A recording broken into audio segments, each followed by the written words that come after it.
Mesdames, Messieurs, bonsoir. Je vous souhaite la bienvenue sur le plateau de la Grande Team. Nous serons donc ensemble 20h30, 22h. Et bien sûr, nous passerons en revue l'essentiel de l'actualité sportive. Mais avant, je vous permets de voir le sommaire. Au sommaire de la Grande Team LGT News, on s'intéresse toujours au ballon d'or de notre actu. Les footballeurs des pays moins cotés sont-ils lésés? Les trois vous souhaitent une excellente soirée sportive.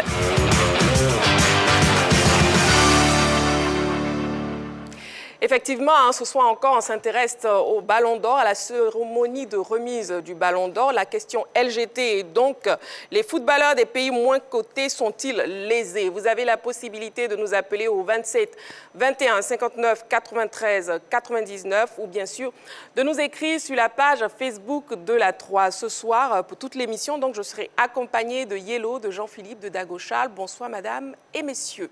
Bonsoir, MC. Bonsoir. Comment vous allez? Très bien, ça va. Yellow, comment vous allez? Je vais très bien, ça va. Oui, ça se voit. Vous êtes toute lumineuse. Ah, merci. Ah bon, hein? À cause de ces couleurs. Oui, couleur de la vie. Quel est le problème? Vous avez un souci avec le jaune?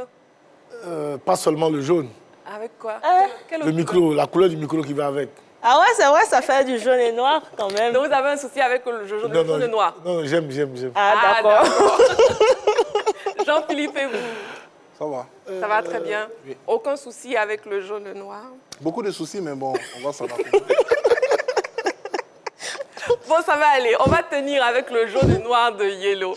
Allez, on débute véritablement et c'est avec LGT News.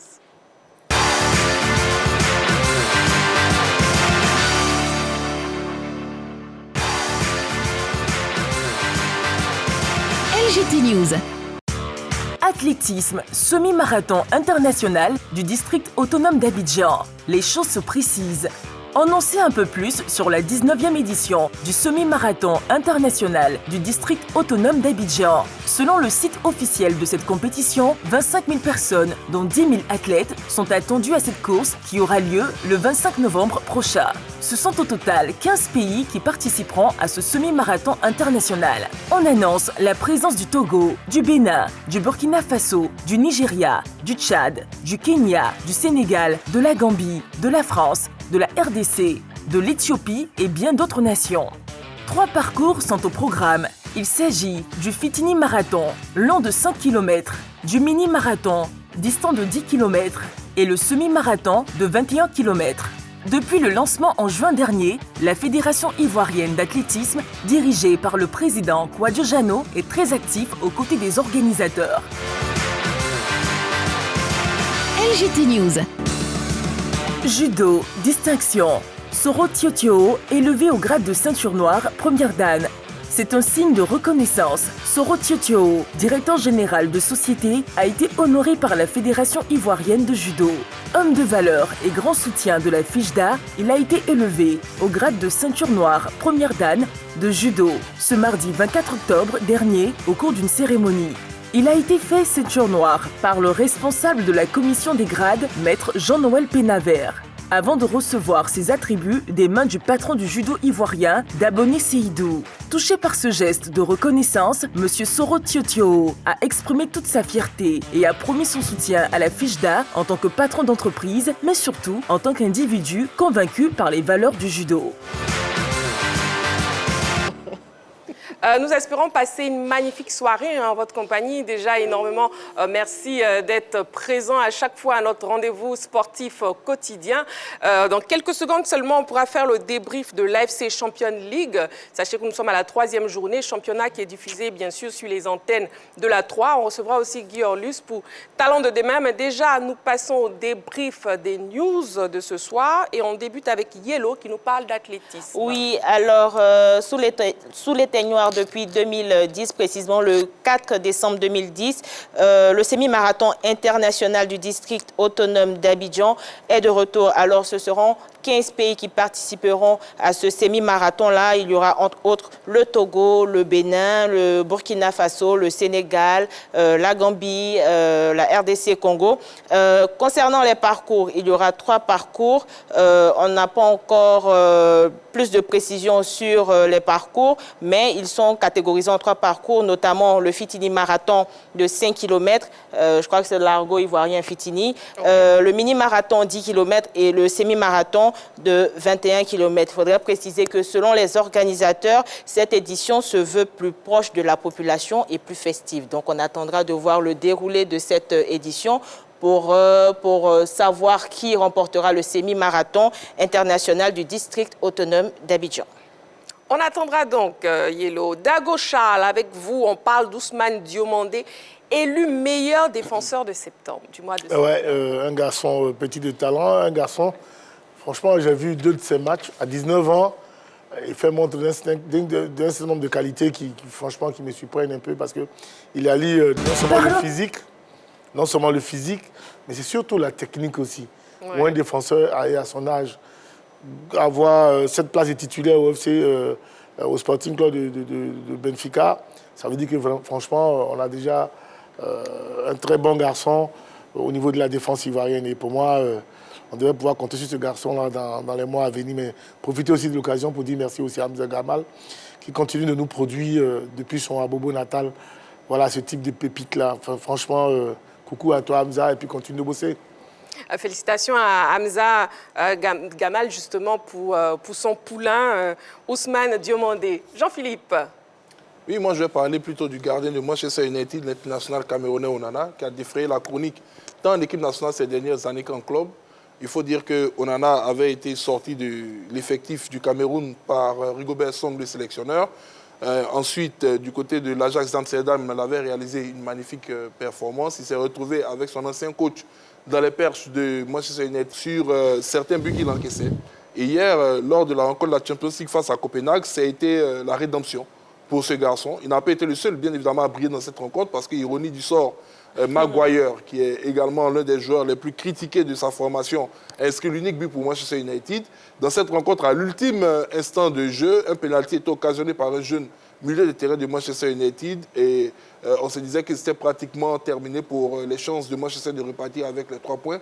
Sauf que Onana est dans la lignée des grands gardiens camerounais qu'on sait très fort dans ce genre d'exercices comme Jacques Songo, Antoine Bell. Et il a réalisé la magnifique performance à l'ultime instant de la rencontre, permettant à Manchester de remporter les 3 points de la victoire. Il a profité donc de ce moment de grâce pour faire une petite mise au point vis-à-vis de la presse, vis-à-vis de ses détracteurs. Voilà, c'est le grand Onana, on le sait, c'est une forte gueule, entre guillemets. Ouais. Et donc, on espère maintenant qu'il sera totalement libéré, qu'il fera corps avec ses supporters pour permettre à sa formation de retrouver son lustre d'antan. Dagocha a l'impression sur les propos de Onana. Écoutez, moi, sur les propos, je pense que c'est pratiquement ce que Oli a dit. Hein. C'est une grande gueule. Voilà. Je pense que je me souviens bien, il y a 2 semaines, il avait fait une très mauvaise prestation où Manchester avait encaissé coup sur coup, je crois, 3 ou 4 buts, où il avait lui-même tout de suite reconnu que c'était son fait et que voilà, il allait se mettre au travail. Et là, aujourd'hui, voilà, il fait un très beau match et puis bon, voilà, il trouve que c'est normal et que les uns et les autres doivent continuer de travailler. En tout cas, pour moi, c'est un garçon encouragé. C'est vraiment une valeur sûre du football africain. Yellow. Par rapport à Onana? Oui. D'accord. Je pense qu'il sauve, c'est le héros de ce jour, d'hier, en plus de Maguire qui a subi énormément de critiques. Sur ce pénalty-là, bloquant ce pénalty-là, je pense qu'il va revenir. Il va prendre beaucoup de confiance dans la suite du championnat. Et puis, on espère qu'il sera dans son meilleur jour pour la CAN. On espère véritablement. Voilà, on marque une petite pause, hein, mesdames, messieurs, chevaux aussi. Vous ne bougez surtout pas. On se retrouve tout juste après. Hein, n'oubliez pas, on fera donc le débrief de l'AFC Champions League. On recevra aussi Guy Orlus pour Talent de demain. Et bien sûr, le sujet principal que je vous donne, Ballon d'Or. Les footballeurs des pays moins cotés sont-ils lésés? Le numéro de téléphone, 27 21 59 93 99. Et aussi, écrivez-nous sur la page Facebook de la 3. À tout de suite. Voilà, nous sommes de retour sur le plateau de la Grande Team et la Ligue des champions d'Asie ou encore l'AFC Champions League bat son plein avec la 3e journée depuis l'entame de cette semaine. On fait donc le point et c'est dans le MAG de l'AFC Champions League.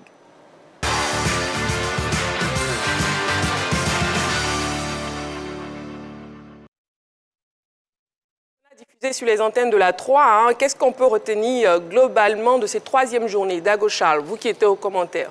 Oui, je dirais comme ça que ce qu'on devait retenir, c'est le fait que cette Ligue des champions asiatiques-là se divise pratiquement en 2 groupes. Il y a le groupe qui se joue du côté de la Chine, du Japon, et puis ce groupe-là que nous montrons à cause de Cristiano Ronaldo et autres.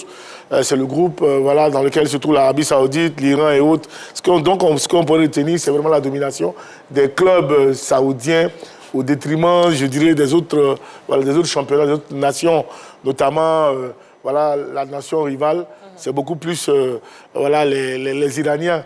Donc, pour l'instant, c'est ce que je peux retenir. Donc, ça voudrait dire que l'avènement, sur l'arrivée de tous ces grands joueurs européens dans ce championnat asiatique-là, montre que le championnat saoudien est beaucoup plus élevé que les autres championnats. Jean-Philippe, même avis? Oui, avis partagé parce que là, on est dans une domination quasi totale des clubs saoudiens. Déjà, auparavant, ils arrivaient à très bien se comporter dans cette compétition puisqu'il y a divers clubs qui ont pu remporter ce trophée-là. Déjà, quand on sait que la formation, je crois, de Al-Ali... Al-Ali l'a remporté 4 fois. La plus titrée. Et donc, avec le renforcement d'une formation comme Al-Nasser qui n'a pas encore remporté de compétition continentale, à ce que je sache. Et c'est pour ça qu'ils ont beaucoup investi en faisant venir Cristiano Ronaldo. Cette année, ils ont remporté un trophée, mais qui est un trophée issu d'un tournoi amical, non reconnu à l'international, même si c'est un trophée qui est très prisé dans le monde arabe. Et ils comptent profiter de cette victoire pour consolider donc cette nouvelle ère et puis pourquoi pas s'imposer au niveau de cette compétition. Ça se ressent déjà au niveau de leurs résultats en phase de poule, parce que depuis l'entame de cette compétition, les coéquipiers de Cristiano Ronaldo et lui ont totalisé 3 victoires en autant de sorties. C'est-à-dire que Al Nasser prend cette compétition avec tout le sérieux possible, mais en face, ils le savent très bien, il va falloir faire avec la concurrence non seulement des autres clubs de l'Arabie Saoudite, notamment Al Hilal, Al-Ali et Al Ittihad. Et également, il va falloir compter également sur la prestance des clubs de certains pays qui, je dirais, ont un football quand même, un football local quand même assez développé. Il y a l'Australie, il y a la Corée du Sud, il y a ces pays-là, il y a voilà, le Japon et autres. Donc, il va falloir faire très attention. C'est une compétition qui est très large, qui est très vaste, qui est très étendue pratiquement sur toute la saison et qui demande beaucoup d'efforts et de stratégie. Mais pour l'instant, il faut dire que ce qu'on retient, c'est la très bonne prestation des pays arabes. Oui, déjà on note la victoire de Al-Ali, Al-Ittihad et Al-Nasser qui dominent effectivement ce championnat. Vous parlez justement de Cristiano Ronaldo qui a été magnifique hier, qui a eu à marquer deux doublés. Non, un doublé. Non, un doublé. Un doublé, oui. D'abord une passe décisive, une super talonnade pour Talisca, qui voilà un enchaînement super aussi. Et puis ensuite, voilà deux frappes du gauche de Cristiano Ronaldo. En tout cas, de façon instantanée, il a vraiment cloué ce gardien par 2 fois. Mais au-delà de ses buts, il faut reconnaître que son club a beaucoup souffert. Ça, il faut le dire, parce que l'adversaire n'a pas lâché, l'adversaire a cru, et on s'est vraiment régalé au niveau des buts. Il y a eu suffisamment de buts. Donc voilà, 4-3, ça voudrait dire que voilà, il y a eu du spectacle. Mais là aussi, on réalise que les grands ne meurent pas dans ces matchs-là. Même quand ils sont dans le dur, ils arrivent à concrétiser leurs actions au moment où ils sont dans leur temps fort. En tout cas, c'est ce qui a sauvé cette équipe de Cristiano Ronaldo. Cristiano Ronaldo, on en parle, Yellow? Oui, Cristiano Ronaldo, fidèle à lui-même, qui s'adapte à tout type de championnat. C'est vrai que du côté de l'Arabie Saoudite, lorsqu'il partait, d'aucuns pensaient que son football serait diminué, qu'il ferait moins de statistiques que dans les top championnats. Mais du côté de l'Arabie Saoudite, on constate que Cristiano Ronaldo n'est pas mort. Il fait vivre son équipe. Son équipe ne vit que par lui et pour lui. Donc oui, Cristiano Ronaldo, comme du bon vin, il se bonifie. Un mot sur Cristiano Ronaldo? Écoutez, je pense que Yellow a employé le mot qui est juste. Beaucoup de personnes l'avaient entre guillemets enterré. Mais on a l'impression qu'il rajeunit. Voilà, parce qu'il a eu quand même une année civile assez difficile. Sa dernière année à Manchester United, sa première année du côté de cette formation de Al Nasser. Et maintenant, on a l'impression qu'il est dans un environnement qui lui sied. Il a quitté l'Europe, comme il a dit. Il a quitté la pression médiatique. Il a quitté la comparaison qui devenait de plus en plus puérile avec Lionel Messi pour être dans un environnement où il est adulé. Il est adulé par ses coéquipiers. Il est adulé par le public. On a vu la dernière fois lors de leur sortie en AFC comment en Irak, son car était poursuivi, comment les fans l'ont accueilli. En Iran? En Iran, merci, excusez-moi, oui.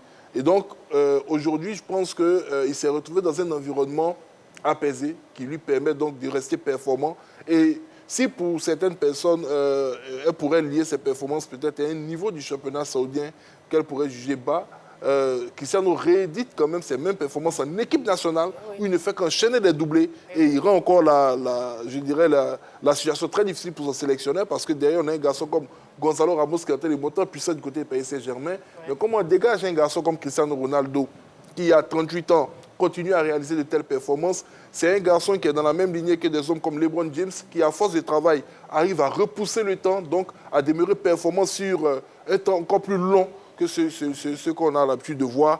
Et c'est vraiment un modèle absolu en termes d'athlète de très haut niveau. Et il ne fait que nous régaler. On se demande quand est-ce que son corps même va décider de le lâcher, parce que c'est impressionnant ce qu'il fait du côté de sa formation. Mais il faut noter que dans cette rencontre, quand même, il n'a pas été le seul dans son club à s'être mis en exergue. On a quand même Mané également, qui également avait eu des problèmes du côté du Bayern Munich. Et là-bas également, il revient. Et oui, Cristiano Ronaldo et Sadio Mané qui nous ont bien régalé. Son coéquipier, justement, qui inscrivait son premier but dans ce championnat, Dago Charles. Mais il a souffert, hein, ça, il faut le connaître. Mais je peux me dire sur le coup de la fatigue, voilà, parce qu'il a fait un match quand même aussi puissant face au Cameroun. Voilà, ça n'a pas été de match de tout repos. Il a marqué ce pénalty là face au Cameroun. Ça n'a pas été un match de tout repos. Donc, ça pouvait expliquer un peu sa prestation durant cette rencontre-là. Mais au-delà de tout, voilà, les grands joueurs, comme je le dis, ils sont présents au grand rendez-vous. Il a une tête déjà qui est passée juste à côté. Une première occasion qu'il a manqué, et puis la seconde occasion, il l'a mise au fond. C'est ça, les grands. Il faut être toujours présent au grand rendez-vous. Tout à l'heure, peut-être qu'on va parler du cas du Ballon d'Or, mais c'est ça. Les grands joueurs sont ceux qui sont présents lors des grands rendez-vous. Et Sadio Mané, quand même, il est passé plus ou moins à côté, parce qu'il n'a pas été facile pour lui de passer son vis-à-vis dans ce match. Mais il est resté présent face au but et il a marqué son but. Et il y a aussi Karim Benzema qu'on attendait, plus ou moins, mais c'est plutôt son coéquipier qui s'est Abdelrazak, voilà, c'est bien illustré parce qu'il a pris le match à son compte. Il s'est battu, ça n'a pas été facile pour eux. Parce que, franchement, ils ont été contrés par cette équipe qatari. Ils ont été tellement bien contrés qu'il fallait quand même ce coup de sort-là pour pouvoir obtenir cette victoire-là. Mais c'est ça aussi, les grandes équipes ont fait les grands recrutements. En l'absence d'un joueur, il va falloir que les autres se mettent en exergue. Et je pense que c'est ça. C'est pour cela que ce championnat-là commence à plaire à tout le monde. Parce que de l'autre côté, on avait Coutinho. Dans d'autres clubs, on a Coutinho. On a d'autres grands joueurs. Donc quand on voit Pelé, sinon, permettez-moi l'expression, est absent, il faut que les autres se mettent au diapason. Il faut qu'ils se mettent au niveau pour pouvoir garder la forme du club. Et je crois que c'est ce qui est arrivé à ce club-là. En l'absence de Karim Benzema blessé et puis empêtré dans des histoires de terrorisme et autres, franchement, qui met son moral aussi bas. Les autres montent au front et puis font les bonnes choses. Jean-Philippe? Bien sûr, sur les autres joueurs de cette compétition, notamment Karim Benzema, sa formation est dans la même lignée que celle des autres clubs du côté de l'Arabie Saoudite, puisqu'elle est en tête de sa poule. Il faut dire que Karim, c'était la recrue absolue du côté de ce championnat cette saison. Après Cristiano Ronaldo l'année passée, c'est celui-là même qui, dès la signature, a attiré, entre guillemets, comme des mouches au miel, tous ces grands joueurs qui sont partis du côté de l'Arabie Saoudite. Il était très attendu, ce Ballon d'Or, et il a eu quand même, pour ne pas dire qu'il a quand même des prestations, pour ne pas dire des statistiques en Andalousie. Pour l'instant, dans cette compétition, ce n'est pas le grand Karim Benzema qu'on connaît, mais on sait que c'est un garçon également qui a eu quelques soucis d'adaptation. Quand il est venu au Real Madrid, il a eu ces soucis-là pendant quelques saisons avant de se retrouver. Et là, peut-être que du côté de l'Arabie Saoudite, comme il a un jeu très atypique, c'est à la fois un 9,5, un 10, peut-être que pour l'instant, ses coéquipiers essaient de comprendre sa philosophie de jeu parce qu'il aime beaucoup se mettent au service du jeu collectif, ce qui le rend souvent très inefficace au niveau de la finition. Mais on attend quand même de voir de Karim Benzema, un garçon qui va marquer plus de buts et puis qui va pourquoi pas aller à la lutte avec Talisca, avec Cristiano Ronaldo pour les titres du soulier d'or du côté de ce championnat. Et à côté de l'AFC Champions League, se joue aussi l'AFC Cup. Comment on peut juger justement le niveau de cette compétition, Dagocha? Écoutez, c'est une compétition un peu en deçà de la Ligue des Champions, je pourrais dire. Voilà, donc c'est pratiquement quoi, notre Coupe de la Confédération ici. Oui. La Coupe de la Confédération, mais elle est beaucoup plus utile même aux clubs des pays comme le Laos, l'Inde, ces autres pays-là. Parce que c'est l'occasion pour ces pays-là, à travers de leur championnat, que leurs différents champions puissent participer à une compétition internationale. Mais sinon, la plupart des grandes nations asiatiques, pour parler ainsi, sont beaucoup plus concentrées sur la Ligue des Champions. Voilà. Sinon, cette deuxième compétition, elle est beaucoup plus réservée aux clubs comme des clubs de la Thaïlande et autres, là, parce que franchement, le football passe vraiment, je ne dirais pas au second. Attention. Non, mais j'ai été dans ces pays-là, plus ou moins. Oui. J'ai été dans ces pays-là et d'autres disciplines, comme l'équitation. L'équitation, le Muay Thai et autres, là, sont des disciplines phares. Mais pas le football. Non, pas le football. Pas le football. Donc, c'est pour cela que leurs différents champions sont beaucoup plus présents dans cette compétition-là. Et puis, n'oublions pas la Ligue des Champions. Ça demande beaucoup de moyens aussi. Hein. Et là, Auria avait souligné le fait que c'est une Ligue des Champions, contrairement aux autres Ligues des Champions, qui se joue depuis août pratiquement jusqu'au mois de mai, et en 2 zones, et où après, il y a une phase finale. Donc, si vous n'avez pas suffisamment de moyens, vous ne pouvez pas. Et donc, ces pays-là que je viens de citer ne sont pas des véritables pays nantis financièrement pour pouvoir miser beaucoup dans le football. Très bien. Avant de poursuivre l'émission, on voit quelques résultats. Résultats AFC Champions League et AFC Cup. Ouais, AFC Cup, Non, Ligue des Champions de l'AFC d'abord. D'accord, Al Nasser de l'Arabie Saoudite a battu Al-Doual 4-3. Et puis Buriram United de Thaïlande, ça c'est a été défait par le Melbourne City. Ça c'est un club australien. Oui. Ils ont beaucoup plus de moyens. En fait, du côté asiatique, on voit tout de suite que les clubs qui n'ont pas les moyens ne peuvent pas suivre le rythme. Et puis Al Ittihad, Ali de l'Arabie Saoudite a battu Al Goa. Voilà. Voilà, bon, on ferme la parenthèse MAG de l'AFC Champions League. Sachez que les matchs sont diffusés sur la 3, alors prenez plaisir, restez connectés et suivez très bien ces matchs. Nous, on passe à Talent de demain et pour cela, on recevra Guy Orlus dans quelques secondes, mais d'abord, Talent de demain.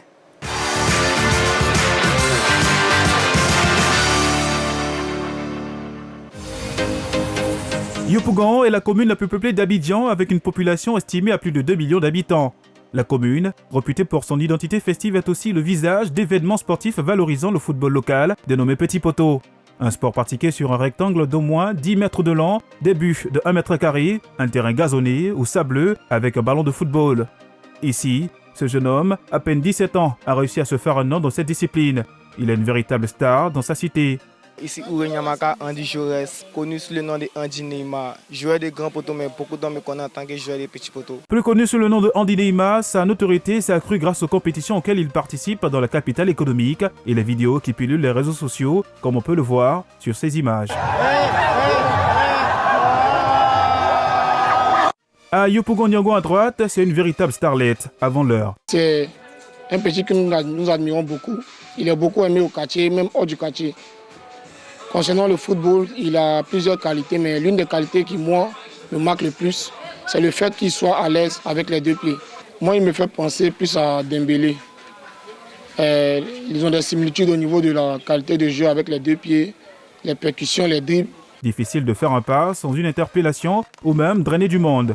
À l'approche de la caméra, un chant dédié à la star du quartier, Anthony. Parmi les terrains qui valorisent ce type de football, le Zébier, situé dans un autre quartier de la commune appelé Selmer, est célèbre pour avoir vu défiler de nombreux talents et même des stars de la musique ivoirienne comme Debordo Likoufa. C'est sur ce site que Andy a fait ses armes. Après la pluie, il y rejoint certains de ses amis pour une partie de jeu. Petite passe, fantaisie, dribble suffisent certes pour susciter les acclamations et la joie chez les supporters, mais ils sont loin de satisfaire les ambitions de Andy Neymar, car depuis quelques années, il rêve de toute autre chose, devenir footballeur professionnel. Conscient de ses ambitions, il s'est inscrit depuis quelques années dans une académie de football afin de se perfectionner, même si l'environnement et le style de jeu sont différents. Ce rêve de devenir star du ballon rond, Andy le partage aussi avec ses proches qui ont une confiance en son potentiel, en témoignent les mots de sa mère et son oncle. Je le suis depuis longtemps et il y a même des gens qui me donnent des témoignages de mon enfant. Mais en tant que mère, mon souhait, c'est qu'il puisse vivre de sa passion. Signer un contrat pro pour qu'il puisse vivre de sa passion. Parce que depuis petit, il a toujours rêvé d'être un footballeur professionnel. Il faut dire que c'est une valeur sur laquelle il faut compter. Alors tout ce que nous demandons aujourd'hui, c'est que des personnes ressources dans le milieu du football puissent l'accompagner pour un encadrement adéquat afin qu'il puisse glaner les lauriers, les trophées. Passer du football petit poteau au football classique est une transition que les joueurs professionnels ont réussi. On peut citer entre autres Kadek Keita, Franck Kessié et Diouma Saïd. Pour marcher sur cette trace, Andy porte à son compte de données un capital confiance nécessaire pour gravir des échelons. Ne négligez rien, prenez tout en compte. Moi particulièrement, je suis confiant et j'ai foi que je vais réussir dans le football. Je pour la sélection ivoirienne pour enlever ma famille dans ce que nous sommes. Et je crois en ça.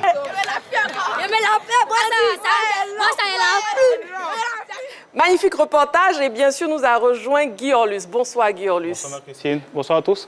Bonsoir, Guy Orlus, chaque semaine vous dénichez des pépites pour nous après Kadi Diallo. D'ailleurs, comment elle va?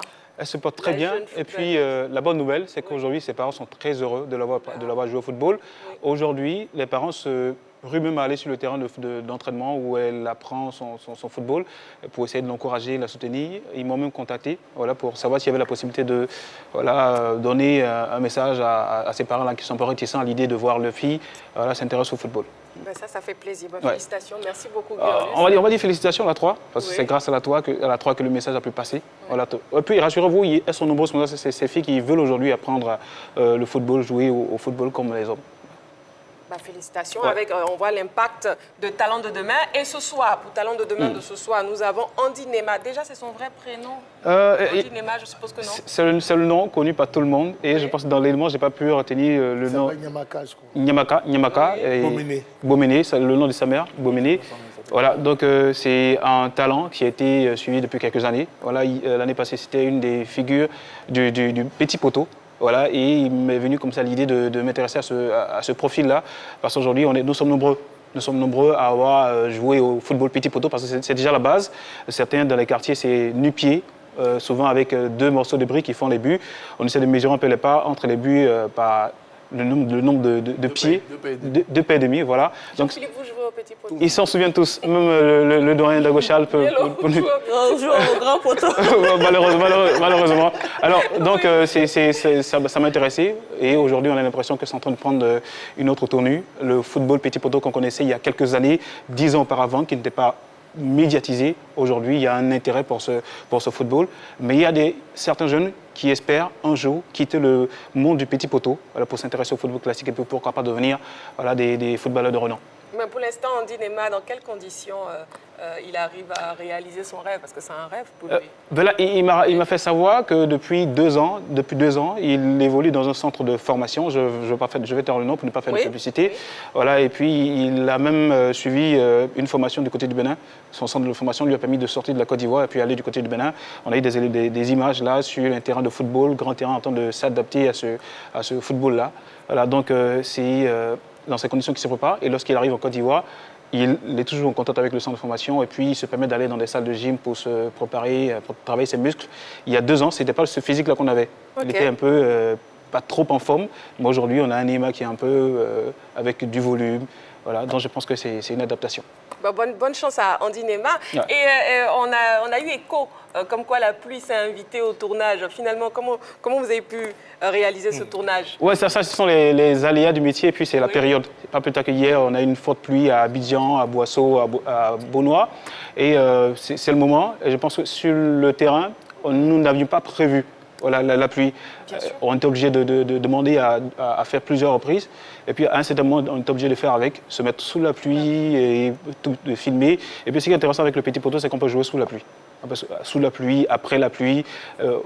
l'essentiel, c'est d'éviter de faire trop d'actions brusques pour se blesser. Donc on essaie de s'adapter, filmer avec, et puis avoir le monde qu'il fallait. Merci beaucoup, Marie-Christine, oui, je pense que après cet élément, beaucoup de clubs pourraient s'intéresser à ce garçon. Quel âge a-t-il? Oui. Seulement 17 ans. Il a 17 ans. Et là, dans un centre de formation, toujours dans l'espérance. Ce qui me plaît, c'est qu'il n'attend pas d'avoir les moyens d'une personne, voilà, d'une tierce personne. Avec ses propres moyens, il s'inscrit dans des salles de gym pour travailler les muscles. Il s'inscrit également dans des centres de formation, il suit des préparations. Je pense que ce qui est conseillé généralement, c'est de participer à des tests. Donc je pense qu'il a reçu l'information, il continue de travailler avec ses moyens et puis aussi avec le soutien de ses parents. C'est ce qui est plus important. La mère croit en son fils et pourquoi pas, on l'espère, et il pourra devenir une star de demain. Bien sûr. Et c'est à ça justement que sert Talent de demain, de pouvoir dévoiler ses talents cachés. Merci Guirlus. Hein. Ça fait toujours plaisir. Vous êtes magnifiquement habillé. Hein. Ouais. C'est le style de petit poteau. J'avais voulu m'essayer à un jeu, mais malheureusement, on n'a pas la taille. Voilà, j'ai pas pu avoir la taille. Voilà, sinon, malheureusement, j'allais permettre à nos téléspectateurs de savoir ce que je vaux en tant que bon footballeur. La semaine prochaine, il n'y a pas de souci. Hein. Yellow, c'est noté. La semaine prochaine, on enverra la taille. Rendez-vous avec nos téléspectateurs la semaine prochaine. Merci beaucoup, Guillaume. Ça va être plaisir. Rendez-vous, vous restez près de moi. Rendez-vous la semaine prochaine pour un autre Talent de demain. On marque une petite pause et on se retrouve tout juste après pour le débat principal de la grande team de ce soir. À tout de suite.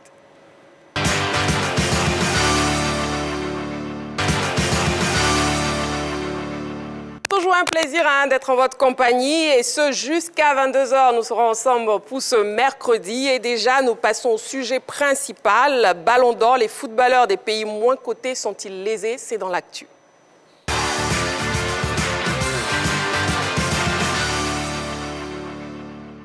Le téléphone est donc ouvert, vous pouvez nous appeler, on veut vous entendre, on veut avoir votre avis sur la question. Le 27 21 59 93 99, vous avez la possibilité de précéder l'indicatif plus 225 si vous nous appelez hors des frontières de la Côte d'Ivoire ou bien écrivez-nous sur la page Facebook de la 3. On attend vos messages, on a déjà quelques messages que je lirai en cours d'émission, mais écrivez-nous, n'hésitez pas, la page de la 3 vous appartient. Bon, au regard de son histoire et du palmarès, le Ballon d'or semble réservé à une certaine catégorie de footballeurs. Est-ce que c'est vrai? On en parle donc, mesdames, messieurs.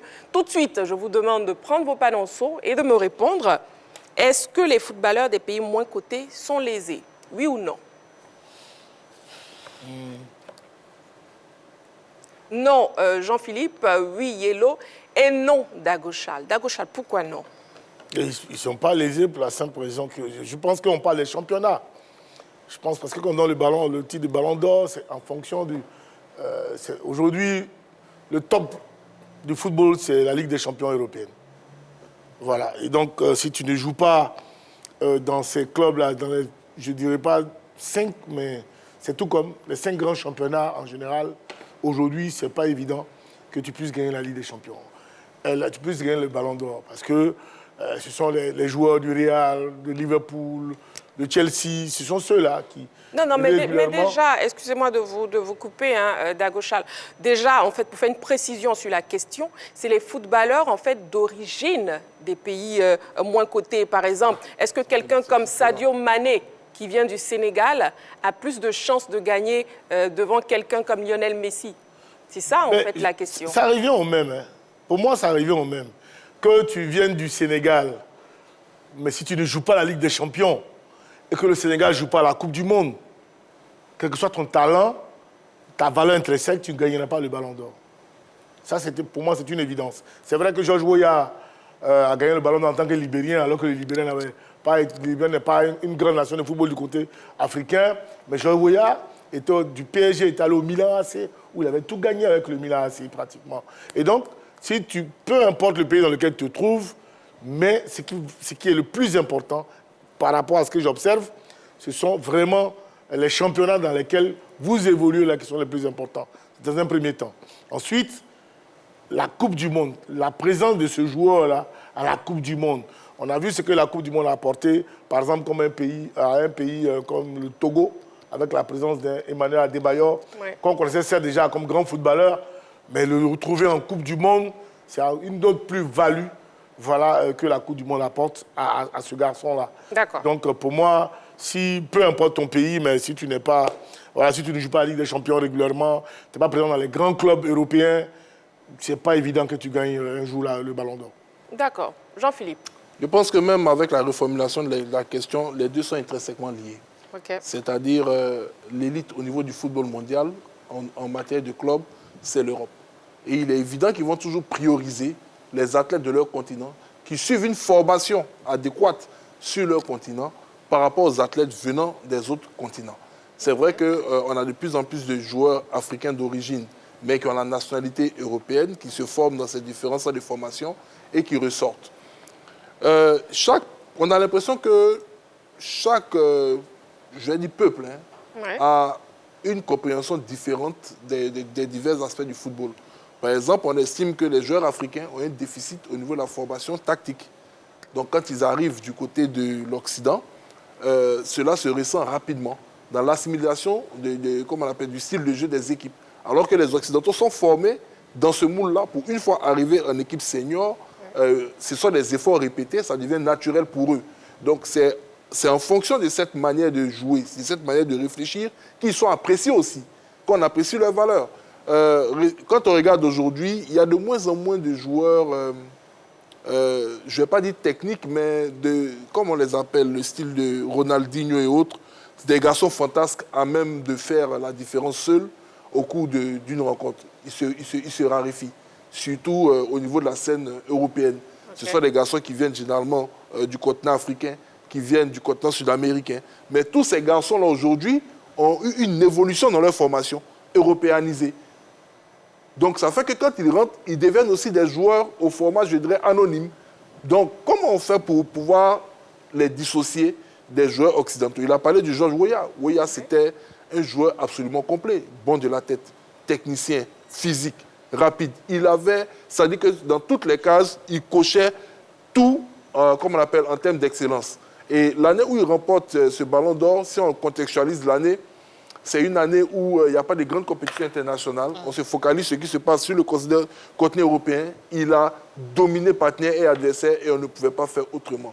Aujourd'hui, c'est un peu différent. Parce que même au niveau du ballon d'or, on a l'impression que les critères changent d'une année à une autre. Donc, on se demande sur la base de quoi ce ballon d'or est attribué. Il y a plus de subjectivité que d'objectivité. Au niveau du collège déjà, on avait un collège qui était très large, qui prenait en compte des journalistes de tous les pays affiliés à la FIFA, des sélectionneurs. Aujourd'hui, non, c'est dissocié. C'est les journalistes des 100 premiers pays au classement FIFA qui votent. Mais là encore, on se pose des questions. Donc, je ne pense vraiment pas que ces garçons-là soient, au jour d'aujourd'hui, lésés. Parce que même quand on regarde leurs statistiques également, sur le plan européen, ils n'ont pas des statistiques extraordinaires. Voilà. Okay. D'accord, bon, votre avis est pris en compte. Yellow, avant de revenir à vous, on a M. Kofi Mathieu qui nous appelle de Mbato qui est en ligne. M. Kofi Mathieu, bonsoir. Bonsoir, la toute-puissante Marie-Christine. Comment vous allez, M. Kofi Mathieu? Je vais bien, par la grâce de Dieu. Et vous-même? Je vais très bien, merci. Alors, je salue la grande team. Hein. Bonsoir, monsieur. Bonsoir. On vous écoute, M. Kofi Mathieu. Est-ce que les footballeurs des pays moins cotés sont lésés? Moi, tout de suite, je dis oui. Ok, pourquoi? Je dis oui parce que s'ils n'étaient pas lésés, il fut un moment, quand on prend Yaya Touré, au moment où il était au sommet de sa forme, Didier Drogba et tout fils. Oui. À cette période-là, un d'entre eux pouvait être ballon d'or. S'ils étaient nés dans des pays européens, s'ils étaient européens, un d'entre eux allait être ballon d'or. Donc vous dites oui, ils sont lésés alors? Ils sont lésés, oui, voilà. C'est pourquoi j'ai dit oui. Ok. Ils sont lésés parce que si tu n'es pas européen, à l'origine, le ballon d'or qui est devenu ballon d'or FIFA, c'était ballon d'or de France Football. Okay. Allô? Oui, je vous écoute, M. Kofi Mathieu. Voilà, donc c'était pour récompenser des joueurs européens. Oui. Et puis après, bon, la FIFA est venue prendre ce ballon d'or, mais jusque-là, vous-même, vous constatez, hein, si tu ne t'appelles pas Messi, à qui ils vont donner demain encore par récompense, ou Ronaldo. Oui. Depuis un moment, c'est entre les deux là que ça tourne. C'est avant-hier que le Français Benzema est venu prendre, ils vont redonner à Messi. Donc, Vraiment, c'est dommage. C'est leur chose. Ils en font ce qu'ils veulent. Et moi, je trouve que si tu n'es pas d'un pays européen, vraiment, c'est difficile pour toi d'avoir le ballon d'or. D'accord, ok. Merci beaucoup, M. Kofi Mathieu, pour votre participation. Merci à vous aussi et puis bonne émission. Merci beaucoup. Oui, Yelo. Je suis d'avis avec l'intervenant par rapport au fait que... Jean-Philippe n'est pas du tout d'avis, mais on est petit Yelo. Par rapport au fait que les pays moins cotés soient lésés. Tout à l'heure, Jean-Philippe évoquait un élément par rapport à l'attribution du Ballon d'Or, notamment le collège électoral, qui se limitait à 100 journalistes appartenant, voilà, 100 journalistes appartenant aux sélections qui sont dans le top 100 du classement FIFA. Avant parution des listes. J'ai eu à voir la liste du 20 juillet 2023. Il n'y avait seulement que 17 pays africains sur 100 qui comptaient dans le top 100 africain.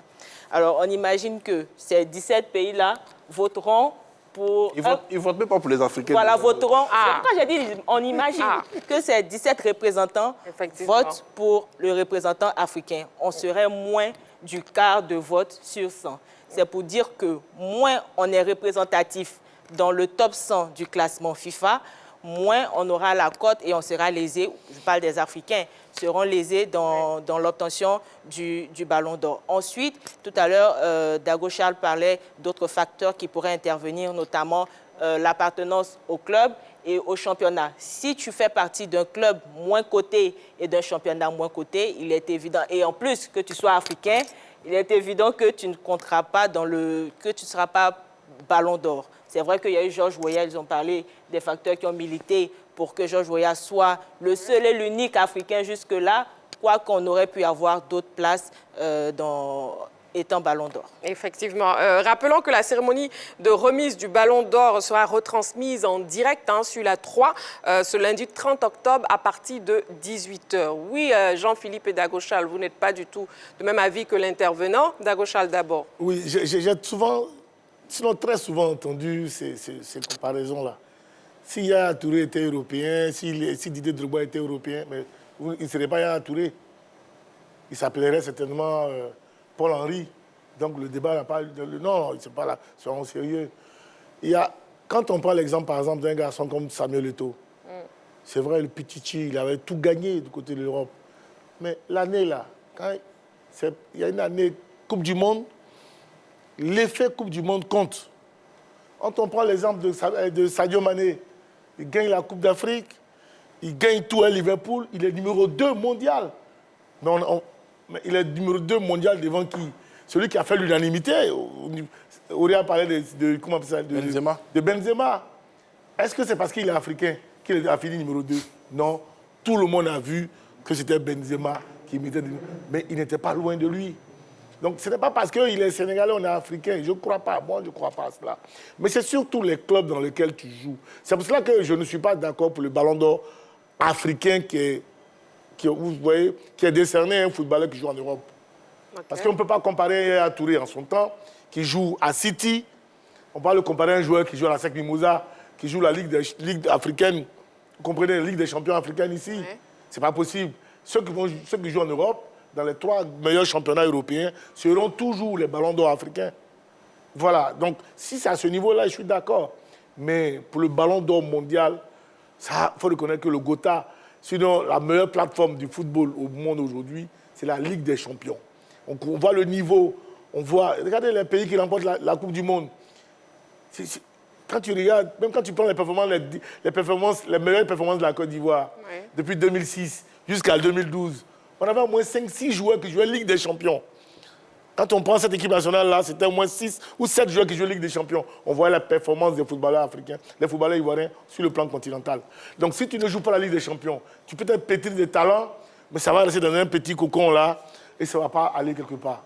D'accord. Donc pour moi, les footballeurs africains gagneraient à continuer de travailler pour aller au niveau de Samuel Eto'o, de Sadio Mané, toujours être présent là-bas et en même temps, travailler avec l'équipe nationale pour que cette équipe nationale-là aussi soit présente au plan international, surtout du côté de la Coupe du Monde. Sinon, si on n'allie pas les deux, ça sera toujours difficile pour les Africains de remporter le Ballon d'Or demain. Très bien. On note que M. Kofi Mathieu, tout à l'heure, justement, parlait du fait que le ballon d'or a été longtemps réservé aux Européens. Est-ce que finalement, ce n'est pas devenu une habitude, Jean-Philippe? Ce n'est pas une habitude parce que déjà, celui qui détient le record absolu s'appelle Lionel Messi. Il est sud-américain, il est argentin, il est né à Rosario. Wow. Il a commencé sa première formation dans son club au village. Souci de santé faisant, il s'est retrouvé en Europe. Il est parti, il était formé du côté du Barça. Il est sorti et il a démontré de quoi est-ce qu'il était capable. Donc, je ne pense pas que, quand Yelo donnait tout à l'heure le nombre de pays 17. Africains, 17, je pense que c'est pratiquement le même ordre pour les pays sud-américains. Parce qu'au niveau de leur confédération même, je ne pense même pas qu'ils dépassent. Voilà. Donc, si on doit tenir compte également de cet aspect de la comparaison, ouais. On dirait que c'est toujours les Européens qui allaient le remporter. Moi, je regarde la liste que j'ai sous les yeux ici. Non, j'ai dit c'est un élément, parce qu'il y a d'autres facteurs. Okay. Je regarde la liste sous les yeux. Neuer, qui a réalisé une magnifique performance, n'a pas remporté ce ballon d'or. Franck Ribéry, qui le perd jusqu'à aujourd'hui, qui l'a rendu amer face à Cristiano Ronaldo, également est européen, mais c'est Cristiano Ronaldo qui a été choisi par le collège électoral. On a Iniesta. Bon, ça, c'est pour ceux qui étaient, comme moi, des amoureux du ballon d'or. Rien à voir avec Lionel Messi, mais on estime que c'était vraiment pas un vol, hein, mais c'était une décision, la décision la plus discutable en 2010. Comme toutes les décisions. Non, je préfère le dire clairement, parce qu'en 2010, votre coéquipier, avec vous en club, remporte tous les trophées avec vous. C'est un élément central de, comme on appelle, de toutes ces victoires-là. Vous allez ensemble en Coupe du Monde. Il arrive en finale, vous remportez la Coupe du Monde. Il est l'auteur du but victorieux dans cette Coupe du Monde où il était extraordinaire. Et au sortir de là, on le donne à un coéquipier qui, je crois, a été arrêté même au niveau des quarts de finale. Bon, c'est la FIFA. On se rappelle même encore, je crois, en 2014, lorsque Lionel Messi reçoit le trophée de meilleur joueur de la Coupe du Monde. Là, même Blatter sort, il dit il faut demander à Gérard Houllier parce que je pense qu'ils sont trompés. Bon, bref, ce n'est pas le procès de Lionel Messi ici, mais c'est dire que on a des joueurs qui auraient pu recevoir ce trophée qui n'ont pas eu. Thierry Henry, Raúl González, Oliver Kahn en 2006. Donc, il y a des Européens également qui réalisent de magnifiques performances qui ne remportent pas ce trophée. Moi, je dis que le souci, le souci ne se limite même pas forcément à ce qui se passe au niveau de ces top championnats, puisque le collège électoral lui-même est déjà préparé mentalement à faire un choix parmi les joueurs de ce top. Parce que quand on établit la liste des meilleurs joueurs du monde, on ne sort pratiquement pas de ce top 5 mondial qui est, comme on appelle, qui est constitué par les meilleurs championnats européens. Donc, les pays et les championnats moins cotés sont lésés. Mais... on va poursuivre le débat, ne vous inquiétez pas. On a M. Nagalo et Emmanuel qui nous appellent de Tia-Salé. On l'écoute et on poursuit le débat sur le plateau. M. Nagalo Emmanuel, bonsoir. J'espère que je n'écorche pas votre nom. Comment vous allez? Non, ça va. Je vais très bien. D'accord. Bon, la grande team vous salue et on vous écoute. Ouais. Est-ce que les footballeurs des pays moins cotés sont lésés pour la remise du Ballon d'Or? Bon, je dirais non. Non, d'accord. Pourquoi? Je dirais non parce qu'avec plus de travail, je pense qu'ils pourront le remporter. D'accord. C'est peut-être difficile pour eux avec les matchs dans les différents pays. Il y a tout ça qui rentre en ligne de compte. Ils n'arrivent pas à aller loin dans la CAN, il y a tout ça alors qu'on doit regarder. Donc je dirais non. D'accord. Même si dernièrement, avec Sadio Mané, on avait cru, mais finalement, il y a un certain Messi qui s'est présenté. Non, Karim Benzema. C'est Karim Benzema. Oh oui, Karim Benzema, oui. Oui. D'accord. Pour moi, ce qui me fatigue est que... Ce qui vous fatigue. Quels sont les critères pour remporter le Ballon d'Or? Ah d'accord, bon ça c'est un autre débat. C'est la question qui me fatigue. C'est un autre débat, je pense qu'on en a parlé déjà dans la grande team d'hier. Merci beaucoup M. Nagalo Emmanuel, on a pris en compte déjà votre avis. Merci beaucoup. Yelo, on poursuit le débat. Pour répondre à l'intervenant, les critères les plus en vue, il y en a 3, les performances individuelles et caractère décisif.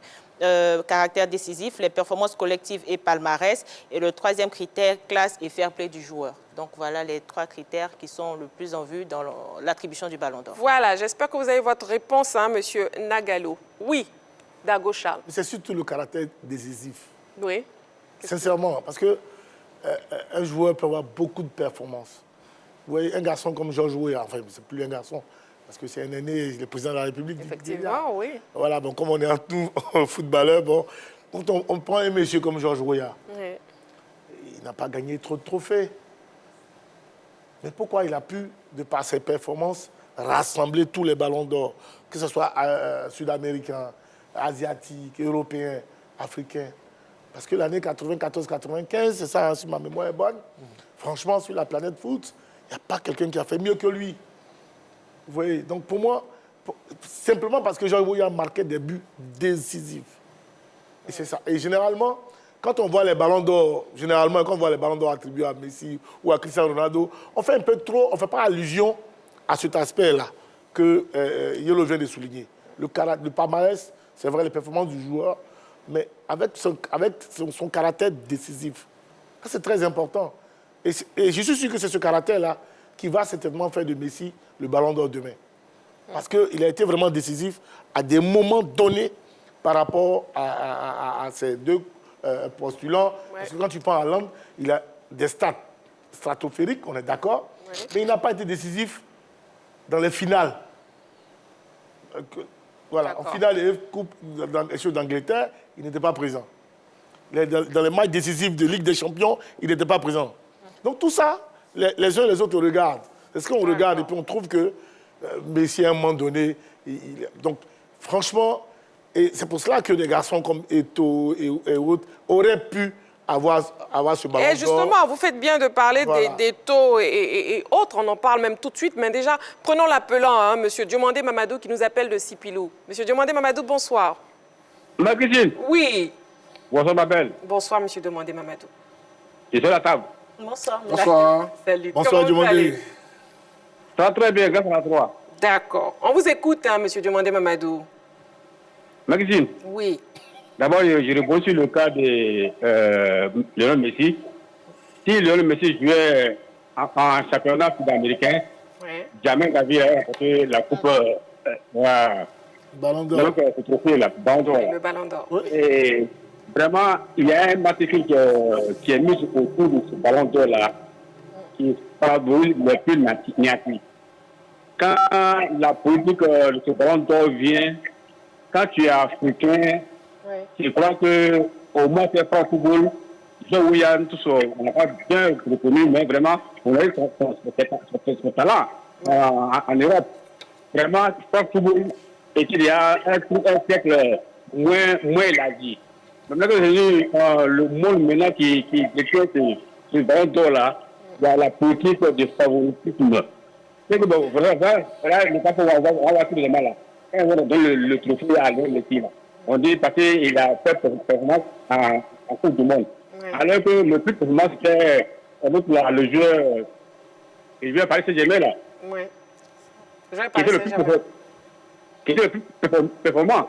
Et Lionel Messi vraiment était capté, il avait la chance de rapporter cette coupe-là. On dit, parce qu'il a rapporté la Coupe du Monde. Alors que pendant que lui, c'est cette trophée-là, il n'a pas rapporté la Coupe du Monde. Donc vraiment, il montre que les gens sont vraiment lésés. Lésés, c'est pas mieux, c'est pas bien. Donc pour qu'on soit reconnaissant. Vraiment. Donc que Dieu de l'Afrique, quand il viendra, ça va aller, on va retrouver la politique du football et on sera favorisé aussi. Merci. Et merci beaucoup. Merci beaucoup, M. Diomandé Mamadou. Merci beaucoup. Bon, moi, je voulais justement qu'on parle. Que dire face à la polémique de ceux qui disent si Sadio Mané ou Samuel Eto'o étaient brésiliens, ils auraient pu gagner le Ballon d'Or. Je trouve que c'est réducteur. Hein. Moi, je l'ai dit clairement, c'est réducteur parce que prenons même Lionel et Samuel Eto'o, la saison où la formation de l'Inter Milan remporte la Champions League, ou même quand il était au Barça, où le Barça remporte tous les trophées, les 6 trophées. Mais il évoluait dans une équipe qui était sublimée par un garçon qui s'appelle Ronaldinho. Est-ce qu'on pense humblement que cette saison-là, le donner à Samuel, tout comme à Ronaldinho, serait une injustice pour l'un ou l'autre? Je ne le pense pas. Quand il va du côté de l'Inter de Milan, il réalise également cette magnifique performance. Mais quels sont les garçons qui étaient les plus en vue? Il y avait Schneider, il y avait Diego Milito. Eto'o était devenu un joueur d'équipe. Donc, comme Charles Dago l'a dit, il y a le caractère décisif. Malheureusement pour nos gros stars, que ce soit Samuel, que ce soit Didier Drogba, ils ont évolué à une époque où, franchement, comme le disait l'ancien métronome allemand, dont j'ai oublié le nom, qui a joué avec Didier du côté de Chelsea, l'ancien du Bayer Leverkusen, ben, ça va me revenir. Il le disait souvent en regardant les championnats d'aujourd'hui. Il parlait de Van Dijk. Il a dit si Van Dijk jouait à leur époque... Michel Ballack. Voilà, Michel Ballack. Il a dit si Van Dijk jouait à leur époque, ben, il n'allait pas être considéré comme l'un des meilleurs défenseurs du monde. C'est-à-dire qu'ils ont vécu à une époque où il y avait des derbies incroyables. C'est après leur génération que le football s'est bipolarisé entre Cristiano Ronaldo et Lionel Messi. Mais à leur époque, mais ça fusait de partout. Ça fusait de partout. Les talents venaient de chaque équipe. Il y avait vraiment un joueur qui sortait du lot. Donc, il faut toujours contextualiser. Moi, j'estime que c'est réducteur. Si demain, on a un joueur africain qui se sublime, on a un joueur africain qui brille, prenons par exemple un garçon comme Victor Osimhen qui est du côté de Naples. Si demain, il signe, je dis comme ça, à Manchester City, et qu'il devient le buteur absolu de cette équipe finale de Champions League, il marque tous les buts, mais... Pour quelle raison ne lui donnerait pas le ballon d'or? Il gagne la Coupe d'Afrique. Voilà, il gagne la Coupe. Et le Nigeria est présent en Coupe du Monde. Ils vont lui donner le ballon d'or. Il faut qu'à un moment, on sorte un tant soit peu de cette vision réductrice en se disant que nous sommes lésés par rapport à d'autres. Parce que quand, en fin de compte, on essaie d'établir les performances de nos athlètes, on se rend compte que, mine de rien,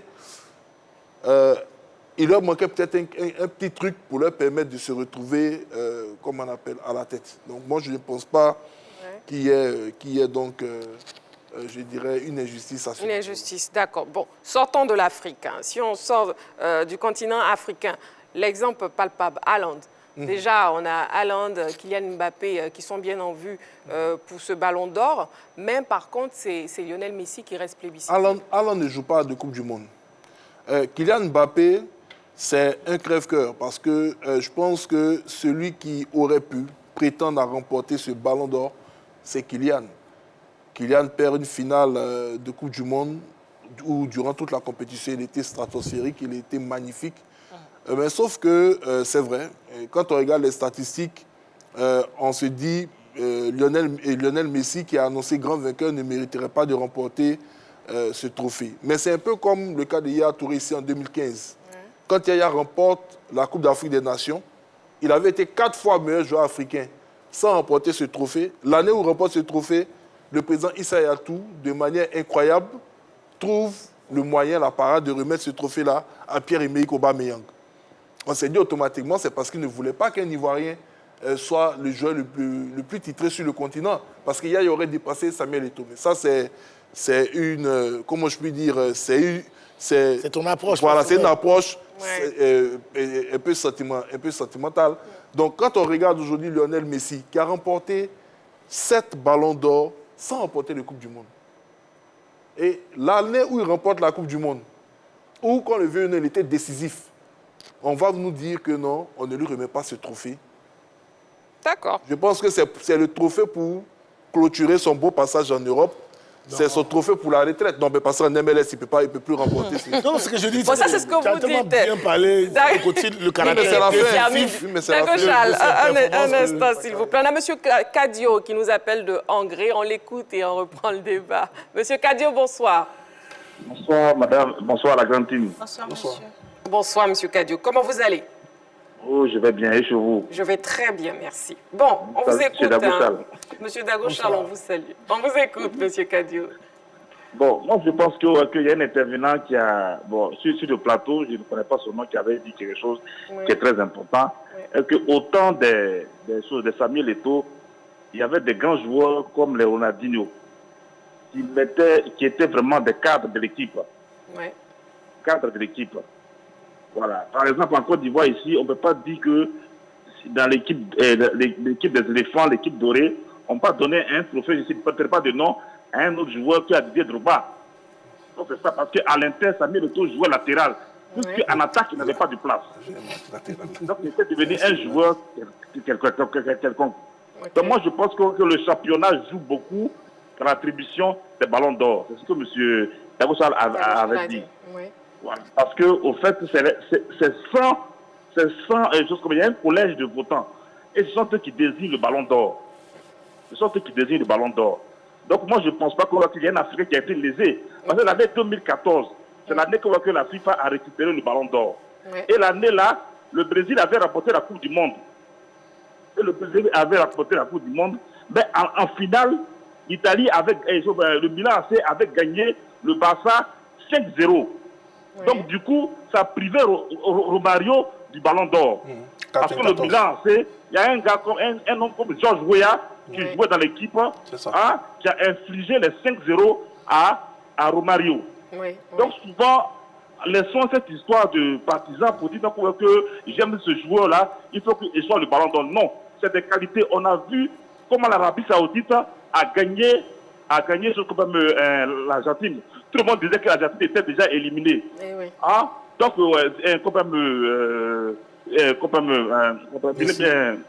Messi a pris cette équipe, a gagné tous les grands jusqu'à arriver en finale. Il a été décisif. Il a été élu meilleur joueur de la Coupe du Monde. On ne peut pas quand même priver un meilleur joueur de la Coupe du Monde qui a remporté la Coupe du Monde à un joueur qui n'a pas pu être décisif lors d'une finale de Ligue des Champions. Moi, je pense que c'est de l'injustice. Il faut qu'on arrête ça. Il faut qu'on soit juste. Il faut qu'on arrête ça qu'on fait. C'est ce que je voulais dire. Merci beaucoup. Vraiment, mes encouragements à la Merci beaucoup. Merci beaucoup, M. Kadio, pour votre intervention. Merci. Amen. Merci beaucoup. Merci. Okay. Oui, Yellow. Je pense que on ne se comprend certainement pas. On ne parle pas de la race ou l'appartenance à un pays, quoique cela pourrait compter. Oui, oui. Je parlais plus de la représentativité du pays ou du club des nominés au Ballon d'Or. Si tu as ton pays qui n'est pas représentatif dans la Coupe du Monde, tu as ton club qui ne fait pas partie, qui ne joue pas les finales des grandes compétitions, il est clair que tu seras lésé par rapport à un joueur qui a le pays qui arrive en finale de la Coupe du Monde, qui a son club qui joue, par exemple, les finales de la Ligue des Champions. C'est pourquoi je parle de... Oui, il y a le fait que certains joueurs ou certains pays soient lésés par rapport à leur non-représentativité dans de grandes compétitions, notamment la Coupe du Monde et d'autres compétitions continentales telles que la Ligue des Champions. Ce que je veux dire rapidement sur les propos de Yellow, le terme lésé ne peut pas être employé, à mon sens, dans cette configuration. Parce que, prenons le cas du basketball. Vous pouvez être un excellent basketteur à Abidjan, vous pouvez être un excellent basketteur au niveau de l'Euroleague. Mais tant que vous n'allez pas en NBA, on ne peut pas vous considérer comme le meilleur basketteur du monde. Remporter tous les trophées que vous voulez en dehors de la NBA, mais tant que vous n'allez pas prouver en NBA, remporter au moins une bague, on ne peut pas vous considérer... représentatif là-bas, non? Mais non, c'est ce que je dis. Donc, c'est pas lésé. Voilà, tu n'es pas lésé. C'est que tu ne peux pas... C'est pas parce que tu joues dans un championnat qui n'est pas, je dirais, assez représentatif en termes d'élite et que tu performes là-bas, quand on va faire le classement des meilleurs athlètes du monde, quand tu ne seras pas élu meilleur athlète, tu vas te baser sur tes performances dans ce championnat pour dire je suis lésé. Parce que si tu es excellent dans ce championnat-là, il est évident qu'on va te donner ta chance dans le championnat où tous les meilleurs sont. Et c'est là-bas que tu vas démontrer. J'ai pris le parler avec le basket. Pourquoi? Parce que sur ces dernières années, tous les MVP des saisons au niveau de la NBA viennent de l'Europe. Ils sont en train d'amener le pion. Africains aussi. Voilà, bon, il vient de l'Europe. Antetokounmpo, c'est vrai qu'il est d'origine nigériane, mais il joue pour la Grèce. Donc, c'est dire que... Voilà. Le Camerounais. Oui, bien évidemment, il joue aujourd'hui pour les États-Unis. Donc, c'est dire que quand on regarde tout ça, on ne peut pas dire que si on est, avec nos statistiques, si on revient au football, dans un championnat qui n'est pas dans le top 5, par exemple, Kylian Mbappé, beaucoup de personnes le disent, tant qu'il va rester au Paris Saint-Germain, qu'il ne remportera pas la Champions League, quelles que soient ses performances, ça va être difficile pour lui de recevoir le Ballon d'Or par rapport à un joueur qui joue en première ligue anglaise. Mais il y a ce joueur par rapport. Au niveau de la Liga. J'aimais le... Non, c'est pourquoi on le dit. Pourquoi on le dit? Parce que quand on fait le classement des meilleurs championnats européens, la France est soit 5e, soit 6e. Donc on se dit, comment est-ce qu'on va chercher le meilleur joueur du 5e ou du 6e championnat européen pour lui donner le titre de meilleur joueur du monde, alors qu'on a d'autres qui évoluent dans les premiers, les deuxièmes, les troisièmes, voire le 4e championnat. D'accord. Donc, s'il doit remporter, par exemple, ce Ballon d'Or, il faut que, s'il est au Paris Saint-Germain, le PSG remporte non seulement, comme on appelle la Champions League, ou avec son équipe nationale, il ait soulevé la Coupe du Monde. Donc, il ne peut pas être lésé. Parce que s'il veut remporter normalement, bon, il va dans un championnat beaucoup plus huppé, soit en Angleterre, soit en Espagne, il réédite ses exploits, et vous allez voir qu'il va avoir ce Ballon d'Or. Très bien, Jean-Philippe, les avis sont très partagés, donc respectons quand même l'avis de Yellow et on respecte vos avis à vous aussi, Jean-Philippe et Dagochal. Transition toute faite, justement, pour écouter l'avis des Ivoiriens en dehors du plateau. On les écoute. Les dirigeants du monde du football nous disent vraiment c'est quoi les critères pour qu'on remette un ballon d'or à un joueur. C'est ma question, parce qu'on remet un ballon d'or à des joueurs qui ne méritent pas. Et les petits pays sont vraiment écartés, et l'Afrique n'a pas beaucoup de chance vis-à-vis du ballon d'or. Le mérite, quand on prend Cristiano Ronaldo avec ses exploits et tout, Messi, bon, je pense que l'expérience aussi compte. Sinon, les petits pays ne sont pas aussi lésés que ça. Georges Weah était vraiment un joueur, donc son talent, il a prouvé au monde entier qu'il pouvait aussi sortir de la tête parmi tant d'autres. Je pense effectivement que les joueurs des petits pays sont lésés par rapport au ballon d'or. D'autant plus que lorsque nous voyons les joueurs des petits pays, on reconnaît seulement que les joueurs des grands pays. Je réponds d'abord par une négation parce qu'il y a aussi le mérite qu'elle a. Voilà. Parce qu'on prend l'exemple des joueurs comme Cristiano Ronaldo, Lionel Messi, c'est des personnes qui sont battues beaucoup pour le sport. Donc il y a aussi le mérite qu'elle a. À mon humble avis, je dirais que oui. Parce qu'il faut dire que l'Occident ne considère pas les joueurs africains. Voilà, il y a au sein de l'organisation une tricherie qu'on doit lutter pour que aujourd'hui les Africains aussi soient inscrits dans le ballon d'or. À ma seule connaissance, je pense que bien c'est Georges Weah, le président de Libéria, qui a mérité ce trophée-là. Aujourd'hui, les joueurs des petits pays sont tous lésés. Voilà, en matière de football. Ils sont mis à l'écart. Aujourd'hui, il n'y a pas de considération pour ces jeunes au niveau du choix sur le ballon d'or. Voilà, il faudrait qu'on le sache et c'est clair. Et aujourd'hui, on récompense les joueurs qui sont dans des pays développés, des pays qui sont déjà connus de tous. C'est malheureux pour le monde du football.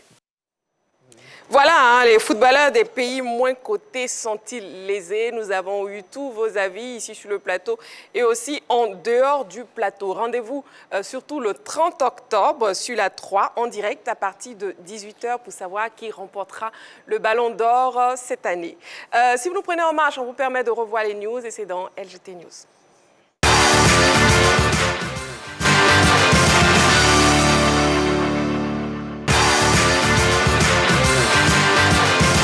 LGT News. Athlétisme, semi-marathon international du district autonome d'Abidjan. Les choses se précisent. En on sait un peu plus sur la 19e édition du semi-marathon international du district autonome d'Abidjan. Selon le site officiel de cette compétition, 25 000 personnes, dont 10 000 athlètes, sont attendues à cette course qui aura lieu le 25 novembre prochain. Ce sont au total 15 pays qui participeront à ce semi-marathon international. On annonce la présence du Togo, du Bénin, du Burkina Faso, du Nigeria, du Tchad, du Kenya, du Sénégal, de la Gambie, de la France, de la RDC, de l'Éthiopie et bien d'autres nations. 3 parcours sont au programme. Il s'agit du Fitini Marathon, long de 5 km, du Mini Marathon, distant de 10 km, et le Semi-Marathon de 21 km. Depuis le lancement en juin dernier, la Fédération ivoirienne d'athlétisme, dirigée par le président Kouadio Jano, est très active aux côtés des organisateurs. LGT News. Judo, distinction. Soro Tiotio, élevé au grade de ceinture noire, première dan. C'est un signe de reconnaissance. Soro Tiotio, directeur général de société, a été honoré par la Fédération ivoirienne de judo.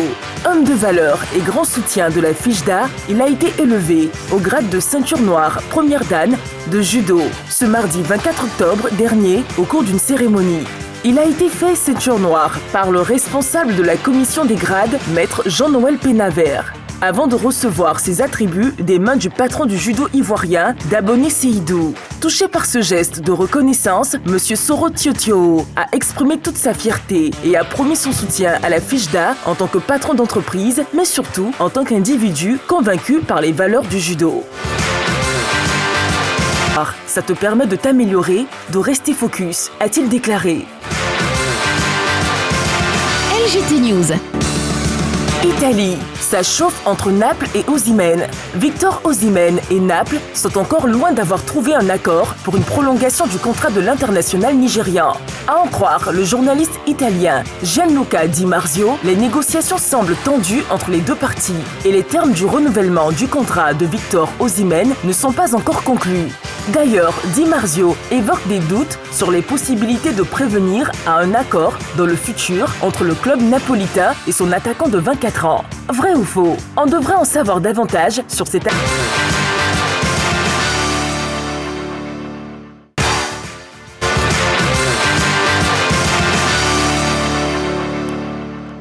Est-ce que vous savez que c'est la fin de la grande team de ce soir? Oh.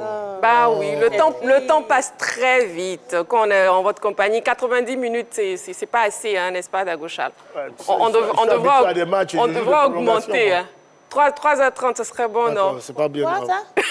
Malheureusement, ce ne sont pas des marathoniens.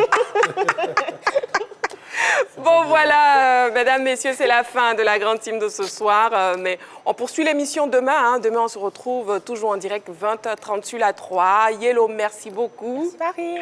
Jean-Philippe, merci beaucoup. Dagochal, merci beaucoup. On retient la victoire de la SEC Mimosa aujourd'hui. Oui, avec non, pas ça, le jaune et noir de Yellow. Allez, rendez-vous demain à 20h30. D'ici là, prenez soin de vous et n'oubliez pas, faites toujours du sport.